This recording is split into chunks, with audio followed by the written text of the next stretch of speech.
বঙ্গ বিজেপির সভাপতি নির্বাচিত হয়েছেন রাজ্যসভার সাংসদ প্রাক্তন বিধায়ক শ্রমিক ভট্টাচার্য। তার নেতৃত্বেই আগামী ২৬-এর বিধানসভা ভোটের লড়াই লড়বে বিজেপি। এর আগে বাংলা বিজেপির দুই সভাপতি দিলীপ ঘোষ এবং সুকান্ত মজুমদার বিধানসভা লোকসভার মতো ভোটে লড়াই দিয়েছেন সংগঠনের থেকে। দুই নেতার সঙ্গেই অম্লমধুর সম্পর্ক ছিল বাংলায় বিজেপির প্রধান প্রতিদ্বন্দ্বী তৃণমূল কংগ্রেসের। এদিকে বর্তমানে রাজনৈতিক মহলের অবশ্য ব্যাখ্যা, দিলীপ ঘোষের সঙ্গে সহজ সম্পর্ক তৈরি হয়েছে তৃণমূলের। এই অবস্থায় ২৬-এর বিধানসভা ভোটের আগে শ্রমিক ভট্টাচার্যের সঙ্গে কেমন রাজনৈতিক লড়াই তৈরি হয় তা নিয়ে যথেষ্ট আগ্রহ রয়েছে রাজনৈতিক মহলে। এসবের মাঝেই নয়া জল্পনা ঘোরাঘুরি করছে বঙ্গ বিজেপির অন্দরে। শ্রমিক ভট্টাচার্য রাজ্য সভাপতি হওয়ায় কি বঙ্গ বিজেপিতে গোষ্ঠী কোন্দল নতুন রূপ নিতে চলেছে? গত বৃহস্পতিবার সায়েন্স সিটিতে শ্রমিকের অভিষেক পর্বের পর সেই আলোচনাই এখন রাজ্য রাজনীতিতে। রাজ্য বিজেপির অন্দরমহল থেকে যেসব তথ্য বাইরে আসছে তার রীতিমতো চমকপ্রদ। জানা গিয়েছে শ্রমিকের সভাপতি হওয়া নিয়ে ক্ষুব্ধ বঙ্গ বিজেপির দুই শক্তিশালী গোষ্ঠী সুকান্ত লবি ও শুভেন্দু লবি। সুকান্ত লবির আশঙ্কা, শ্রমিকের জমানায় তাদের প্রভাব কমবে ও গত ৩ বছরে ছড়ানো ডালপালা ছাঁটার চেষ্টা শুরু হবে।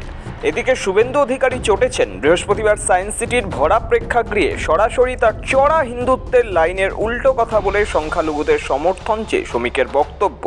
দিনের পর দিন একটা সাম্প্রদায়িক বিভাজন তৈরি করে দেওয়া হয়েছে রাজ্যের মাটিতে। আজকে সংখ্যালঘুদের বুঝতে হবে যে বিজেপির লড়াই সংখ্যালঘুর বিরুদ্ধে নয়, বিজেপির লড়াই কোনো মুসলমানের বিরুদ্ধে নয়। হ্যাঁ, আমরা লড়াই করছি আপনাদের বিরুদ্ধে, কারণ আপনাদের বাড়ির ছেলেরা যারা হাতে পাথর নিয়ে ঘুরছে, আমরা ওই পাথরটাকে কেড়ে নিয়ে ওখানে বই ধরিয়ে দিতে চাই। আমরা চাই দুর্গাপুজোর বিসর্জনের মিছিল আর মহরমের মিছিল একই সঙ্গে একই রাস্তা দিয়ে একই সময় হেঁটে যাবে। কোনো সংঘর্ষ নেই, কোনো দাঙ্গা নেই, কোনো রাজনৈতিক সম্প্রীতির বিভাজন নেই। পশ্চিমবঙ্গকে বাঁচাতে হবে, এর বহুত্ববাদকে বাঁচাতে হবে, এই মাটিকে রক্ষা করতে হবে। এসবের মাঝেই আবার আরেকটি তত্ত্ব উঠে আসছে।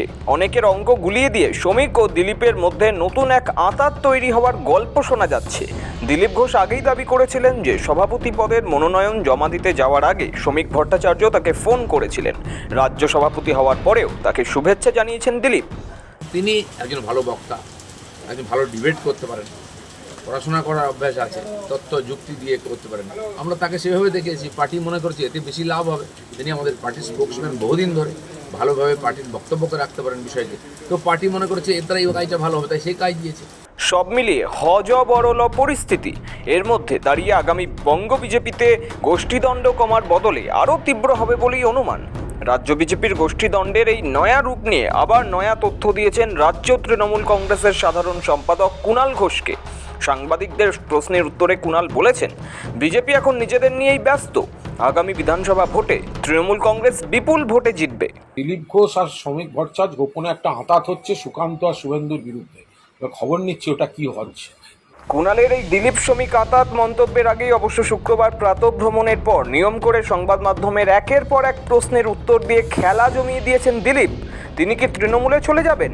এই প্রশ্নের উত্তরে দিলীপের রহস্যময় জবাব, তার রাজনৈতিক ভবিষ্যৎ পার্টি ঠিক করবে, ভগবানের খাতায় লেখা আছে। সেটা পার্টি ঠিক করবে, কার ভবিষ্যৎ কে ঠিক করতে পারে সেটা লেখা আছে ভগবানের খাতাতে। কোনো পদে না থাকলেও বঙ্গ বিজেপির অন্যতম জনপ্রিয় মুখ এখনও দিলীপ ঘোষ।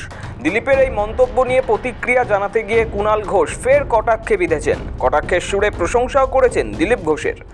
বিজেপির সব থেকে কর্মীদের কাছে মোস্ট অ্যাকসেপ্টেবল প্রেসিডেন্টের নাম ছিল দিলীপ ঘোষ। সংখ্যা যদি দেখেন, পরিসংখ্যা যদি দেখেন, তাহলে দিলীপবাবুর সাফল্যের স্ট্রাইকিং রেট অনেক বেশি ওদের সভাপতিদের মধ্যে। তারপর ওরাই অপমান করে তাড়িয়েছে, সভাপতি থেকে সরিয়েছে, কেন্দ্রীয় সহসভাপতি থেকে সরিয়েছে, সিটিং এমপি থেকে সরিয়ে দুর্গাপুরে নিয়ে গিয়ে হারিয়েছে, দিলীপবাবুকে নানাভাবে অপমান করেছে। তো ওরাই সব করেছে।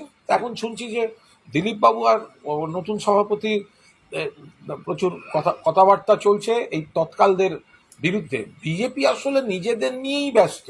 ওরা ইলেকশনে তৃণমূল বিপুলভাবে জিতবে। ওখানে হচ্ছে ওদের নিজেদের মধ্যে লড়াইটা আরও একটা তীব্র জায়গায় যাবে। গত এপ্রিলে বিয়ের পর মুখ্যমন্ত্রী মমতা বন্দ্যোপাধ্যায়ের আমন্ত্রণে দীঘায় জগন্নাথ ধামের উদ্বোধনে সস্ত্রীক গিয়েছিলেন দিলীপ ঘোষ, যা বিজেপির অভ্যন্তরে প্রবল জলঘোলা হয়। তারপর দলীয় সাংগঠনিক কর্মসূচি থেকে দিলীপকে দূরে সরিয়ে রেখেছে বিজেপি নেতৃত্ব। তিনিও দলের একাংশের বিরুদ্ধে সুর চড়িয়েছেন, প্রকাশ্যে আদি নব্য দণ্ড উস্কে দিয়েছেন। পরপর এই ধরনের কিছু ঘটনায় দলের সঙ্গে তার দূরত্বও বেড়েছে। তা আরও স্পষ্ট হয়েছে দলের সাম্প্রতিক কিছু কর্মসূচিতে দিলীপ ডাক না পাওয়ায়। শুধু বৈঠক কর্মসূচি নয়, বঙ্গে বিজেপির নানা জনসংযোগ কর্মসূচিও চলছে দিলীপকে ব্রাত্য রেখে। বিজেপির মধ্যে গোষ্ঠীবাজি ভয়ঙ্কর জায়গায় পৌঁছবে, শুধু দেখতে থাকুন। লোক ছিটকে বেরোচ্ছে বিজেপি থেকে। শুভেন্দু বাবুর লবি আর সুকান্ত বাবুর লবি ভয়ঙ্করভাবে অসন্তুষ্ট শ্রমিকবাবু সভাপতি হওয়ার জন্য। শ্রমিকবাবু সাহিত্য, কবিতা এগুলো ওনারা নিতে পারছে না। ভয়ঙ্কর পরিস্থিতি বিজেপির ভেতরে। একে তো অন্তর্দ্বন্দ্বে জর্জরিত বঙ্গ বিজেপি, এসবের মাঝেই আবার কুণাল ঘোষের নয়া তত্ত্ব। একেবারে বঙ্গ বিজেপিতে ব্রাত্য দিলীপের সঙ্গে নয়া রাজ্য সভাপতি শ্রমিকের আতাতের প্রসঙ্গ উস্কে দিয়েছেন। ফলে প্রশ্ন একটাই, 26-এর আগে কি আরও তীব্র হবে বঙ্গ বিজেপির কোন্দল? চর্চা তুঙ্গে। ব্যুরো রিপোর্ট, সময়, কলকাতা।